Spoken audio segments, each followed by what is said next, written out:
Sir actually मेरे को यहाँ पे एक एजेंट है महतपुर का, सुमित शर्मा नाम है एजेंट का।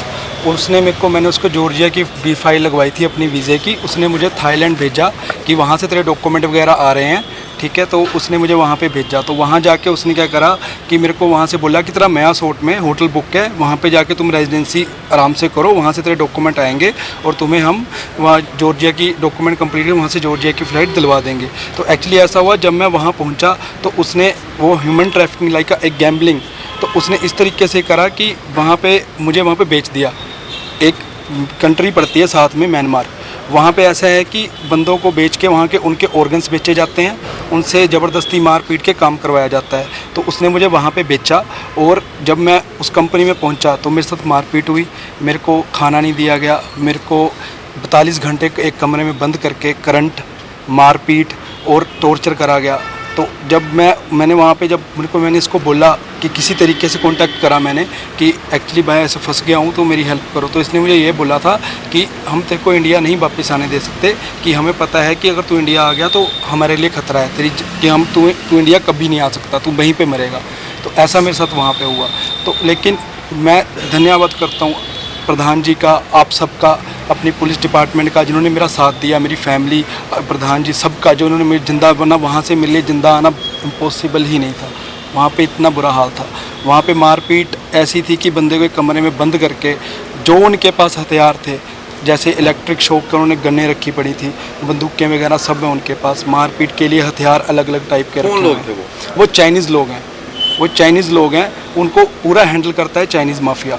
ये बंदा क्या करता है, यहाँ से बंदों को बेचता है, वहाँ पे जाके उनको बेच देता है पैसों के लिए। 5-5 लाख रुपया एक बंदे का ले लेते हैं ये। मेरे 5 थे, 3 तो हैं, सूरज, राहुल और सुमित शर्मा। एक इनका एजेंट है रोनी, उसका नाम है जितेंद्र सिंह, वो राजस्थान से है, जो इनका मेन है। तो उन सब से मिलके इन्होंने 5-5 लाख रुपये लिया और मेरे को वहाँ बेचा। जब मैं वहाँ पहुँचा तो उन्होंने बोला कि हम तेरे ऑर्गन्स बेचेंगे, इसलिए हमने उस बंदे को पैसे दिए। तो ऐसा मेरे साथ हुआ। तो क्या उन युवाओं को आप संदेश देना चाहेंगे जो पैसा कमाने के चक्कर में विदेशों में गए? मैं तो सर यही बोलना चाहता हूँ, अगर आप विदेश जाना चाहते हो तो सबसे पहले अपना, जिससे आप फाइल लगवा रहे हो, पहले उसकी हिस्ट्री निकालो कि वो बंदा कैसा है, कि वो अच्छा है, कि बंदे ने कैसे काम करा है, वो ज़रूर पूछिए। अदरवाइज़ जैसा मैंने धोखा खाया है, मैं नहीं चाहता कि कोई ऐसे धोखा खाए। उधर मेरे साथ बड़े हिंदुस्तान के लोग थे जिन्होंने मेरे साथ वो दुख देखा। वो टाइम ऐसा था हमारे लिए कि मतलब बंदा वहाँ पे जीना तो बड़ी दूर की बात है, वहाँ पे बंदा घुसते ही, मैं बोल रहा हूँ 10 दिन में बंदा ये बोल देगा कि मैं डेड हूँ, मर जाऊँगा, यहाँ पे नहीं रह सकता बंदा। खाने के लिए वो देते हैं गाय का मांस, सूर का मांस, जो हम खाते नहीं। तो आपके साथ और कितने लोग थे वहाँ? मेरे साथ वहाँ पे टोटल 75 इंडियंस थे, जिनके साथ सेम यही हो रहा था। कुछ को किडनैप करा गया, गन पॉइंट पे लेके जाते हैं वहाँ। तो क्या उनकी वापसी हो पाई या नहीं? उनमें से सर आधों को उन्होंने बेच दिया है अलग अलग कंट्री में। मेरे को तो चलो आप सबकी मदद से, वहाँ प्रेशर था तो वहाँ से हमें रेस्क्यू करा गया आर्मी की तरफ से, तो वहाँ से हम निकल गए। फिर हमें बैंकॉक लेके आए, बैंकॉक से मैं यहाँ पहुँचा, किसी तरीके से आप सबकी मदद से पहुँचा हूँ, अदरवाइज़ मैं छोड़ चुका था आज जीने की वहाँ पर। ये जो युवक गया था, काफ़ी दिन हो गए इसको गए हुए, महतपुर का एक एजेंट है जिसके थ्रू ये गया था। तो इसमें FIR उसी समय रजिस्टर कर ली गई थी। FIR रजिस्टर करने के बाद और कार्रवाई करी गई। विदेश मंत्रालय से भी हम इस संबंध में संपर्क में थे। तो सभी के प्रयासों के चलते ये लड़का वापस आया है।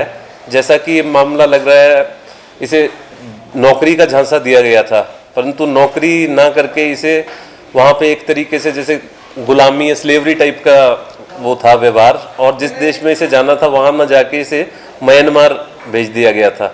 अब ये वापस आया है, इसका लड़के का मेडिकल कराएंगे, मेडिकल कराने के बाद इनकी स्टेटमेंट लेंगे और जो भी तथ्य सामने आएंगे कि किस किस की इसमें क्या साजिश है, उसके हिसाब से कार्रवाई अमल में लाई जाएगी। सर, अक्सर देखा गया है उन्ना में इस तरह के कई मामले जो है वो सामने आते हैं इस तरह के एजेंट्स के। तो क्या ऐसे एजेंट्स के खिलाफ भी पुलिस कोई विशेष अभियान चलाएगी? हाँ, हम इसमें देखेंगे जो भी एजेंट्स हैं कि क्या इनके पास प्रॉपर डॉक्यूमेंट्स हैं, ये भेजने के लिए सक्षम है, इनकी रजिस्ट्रेशन है या नहीं है।